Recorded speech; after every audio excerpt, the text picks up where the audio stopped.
Талдықорған қаласы 25-ші мектеп бойынша ата-аналар комитетінің төрайымы Нұрғазинова Райхан Жанатхановна. Бүгін енді Қазақстан бойынша конференция болды бізде.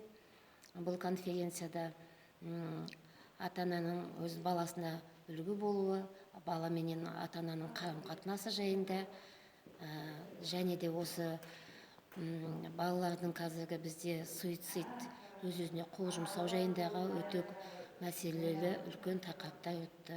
Балалар арасындағы, жасөспірімдер арасындағы қылмыстар жайында да біраз әңгімелер қозғалды. Енді бүгінгі конференция бойынша ата-ана біріншіден өзінің баласына қамқор болу керек деп ойлаймын. Ата-ана баланы дүниеге келгеннен кейін осы өмірдегі басқан қадамы бойынша, талпынысы бойынша барлығына жауапкершілікпен қарау керек. Бала уже жасөспірім кезеңге келген кезде бұлардың мінез құлқы да өзгереді, дауыстары да өзгереді, отырған орталары, жүрген орталарының бәрінде өзгерістер пайда болады.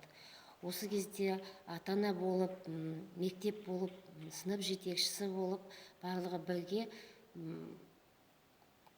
балаға көмектесу керек деп ойлаймын. Бұл жерде психологтың да өте қызметі қажет болады. Өйткені балалардың ата-анасына айта алмайтын, сынып жетекшісіне айта алмайтын жағдайларды өздері уже мектеп психологымен де кеңесуге болады бұл жерде. Енді қазіргі балаларға бізде мінез құлқына көп тоқталамыз ғой.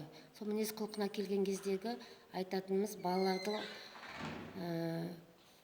бүгінгі тақырып бойынша өзіне жақын ұстау керек ата-ана. Қатты әрекеттер жасамау керек, керісінше өзіне дос санап, өзімен тең адамдай, үлкен адам сияқты ғып сөйлесіп, сол кісілерменен ақылын айтып,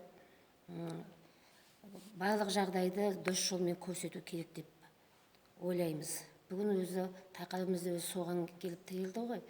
Балалардың өзгерістеріне көп мән беретінімізді, солардың сабағын, мінез құлықтарын бақылап, содан нәтиже шығаруымыз керек.